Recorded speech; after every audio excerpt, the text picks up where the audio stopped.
എഫെസ്യർക്കെഴുതിയ ലേഖനം 1-ാം അധ്യായം 22-23 വായിക്കുന്നത്. He put all things under his feet and gave him to be the head over all things to the church.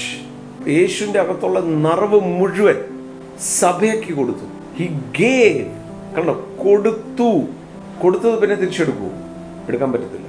സഭ എന്ന് പറയുന്നത് കെട്ടിടമല്ല, ബോർഡല്ല, heavenly feast ദൈവസഭ എന്ന് ഞാൻ എഴുതിയാൽ അതല്ല സഭ. സഭ എന്ന് പറയുന്നത് നിങ്ങളും ഞാനുമാണ്, കർത്താവിൻ്റെ ശരീരമാണ് സഭ. അതുകൊണ്ടാണ് എടുത്തെടുത്ത് ഞങ്ങൾ എപ്പോഴും പറയുന്നത്, ഒരു സഭ മറ്റു സഭയെ പൊളിക്കാനോ വിമർശിക്കാനോ പോകരുത്. അതുകൊണ്ടാണ് പൗലോസ് പല വാക്കുകൾ പറയുമ്പോഴത്തേക്ക് അവർ അത്ഭുതമായി തീർന്നു. ക്യാൻസർ പോലെ ഓർത്ത് നോക്കി, ഒരു ഓർഗൻ തന്നെ ശരീരത്തിൽ അതിനെ നശിപ്പിക്കാനായിട്ട് ക്യാൻസർ ആകും. ചെയ്യരുത്. കാര്യം അതുകൂടെ ചേരുന്നത് ആ കർത്താവിൻ്റെ ശരീരം. യേശു ആ സഭയുടെ കർത്താവ്. ഞാൻ എൻ്റെ സഭ പണിയും, പാതാള ഗോപുരം അതിനെ ജയിക്കത്തില്ല. യേശുവിന് കർത്തൃത്വം വഹിക്കുന്ന ഒരാൾ പോലും അടുത്ത സഭയെ പൊളിക്കാനോ അടുത്ത സഭയെ വിമർശിക്കാനോ അവരുടെ തകർക്കാൻ നിൽക്കരുത്.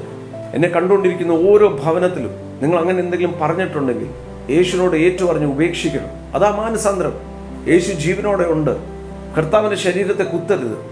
അവരെ വിമർശിക്കുക, ഇവരെ വിമർശിക്കുക. വിമർശിക്കാൻ നമ്മളാരാ?